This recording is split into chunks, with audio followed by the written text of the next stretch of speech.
La Revolución Mexicana es el conflicto armado que se dio entre 1910 a 1917. Se inició como una lucha en contra de la perpetuación en el poder del general Porfirio Díaz, pero derivó en una guerra civil entre facciones que luchaban por la auténtica revolución.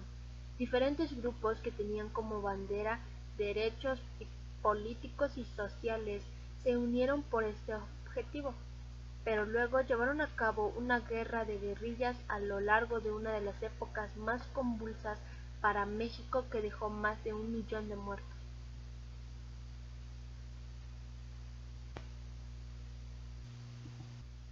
El movimiento tuvo un gran impacto en los círculos obreros, agrarios y anarquistas a nivel internacional, pues la Constitución Política de los Estados Unidos Mexicanos de 1917 fue la primera en el mundo en reconocer las garantías sociales y los derechos laborales colectivos. La Revolución Mexicana, que contribuyó a formar el México actual, consistió en una serie de manifestaciones sociales y conflictos internos protagonizados por distintos jefes políticos y militares que estuvieron sucesivamente al frente del gobierno de la nación, así como de diversos sectores de la población que no se vieron beneficiados de las políticas progresistas del gobierno porfirista. En aquella época, la mayoría de los mexicanos vivían en condiciones muy precarias. Las actividades como la agricultura, la ganadería o la minería se basaban todavía en sistemas feudales, mientras que en las ciudades los obreros eran explotados sin que tuvieran derechos laborales básicos.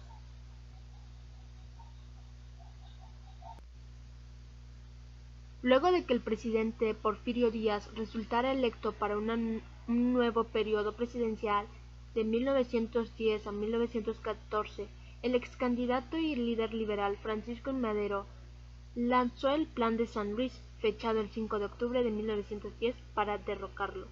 Su lema principal fue "Sufragio efectivo, no reelección", y reivindica derechos laborales y la repartición de tierras que buscaban grupos sociales contrarios a Díaz, según Lacro.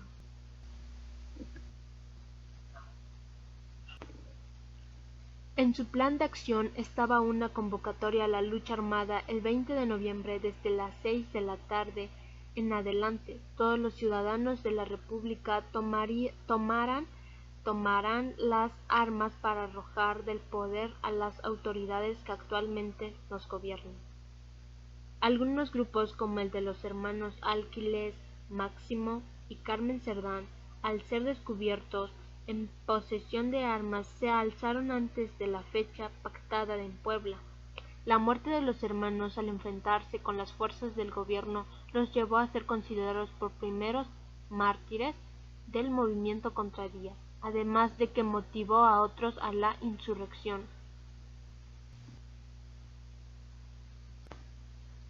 La lucha armada hizo surgir a otros líderes revolucionarios que acompañaron la causa de Francisco I. Madero, entre otros Emiliano Zapata en el sur del país, así como Francisco Pancho Villa, Álvaro Obregón y Pascual Orozco en el norte.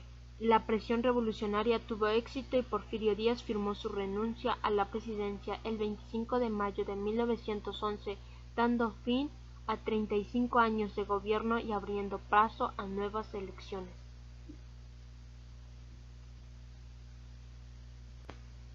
Francisco I. Madero ganó la votación y asumió la presidencia de México el 6 de noviembre de 1911, en la que es considerada la primera elección democrática en 30 años.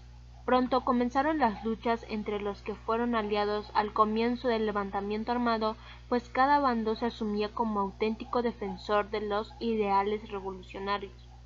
Zapata lanzó el Plan de Ayala bajo la bandera de la lucha agraria, mientras que Orozco publicó el Plan de la Empacadora sobre demandas sociales.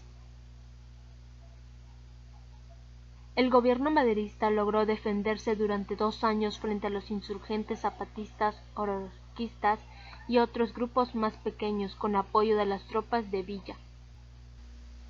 Las mujeres en todos los bandos tuvieron un papel de fuerza de apoyo a los revolucionarios e incluso tuvieron participación armada. Eran conocidas como las Adelitas. Pero en febrero de 1913 se le da la decena trágica, 10 días de enfrentamientos en un golpe militar que llevó a la renuncia de Madero el 19 de febrero y su asesinato 3 días después. Victoriano Huerta, conspirador del golpe con el grupo llamado los Contrarrevolucionarios, asumió la presidencia ese mismo día.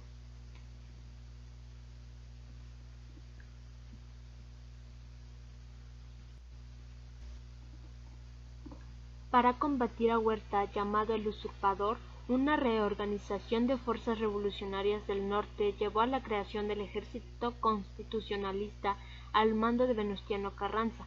Con el Plan de Guadalupe enfocó la lucha revolucionaria contra Huerta hasta lograr que el presidente golpista deje el poder en julio de 1914 y Carranza asume el gobierno.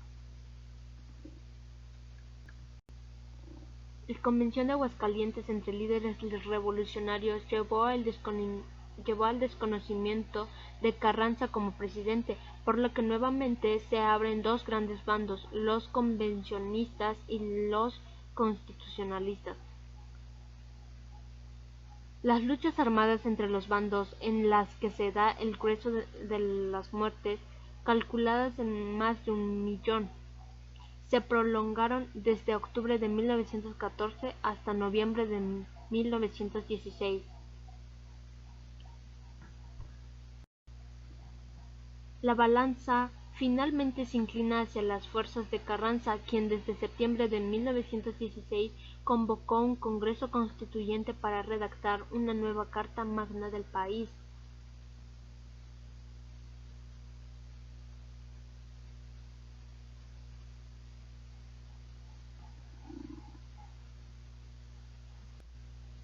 Luego de ser votada el 31 de enero, la nueva Constitución es promulgada el 5 de febrero de 1917, marcando lo que se considera el fin de la Revolución Mexicana. Mi nombre es Abigail Melo García, curso el quinto semestre del tercer año del grupo de bachilleres plantel por Cooperación Atlistac.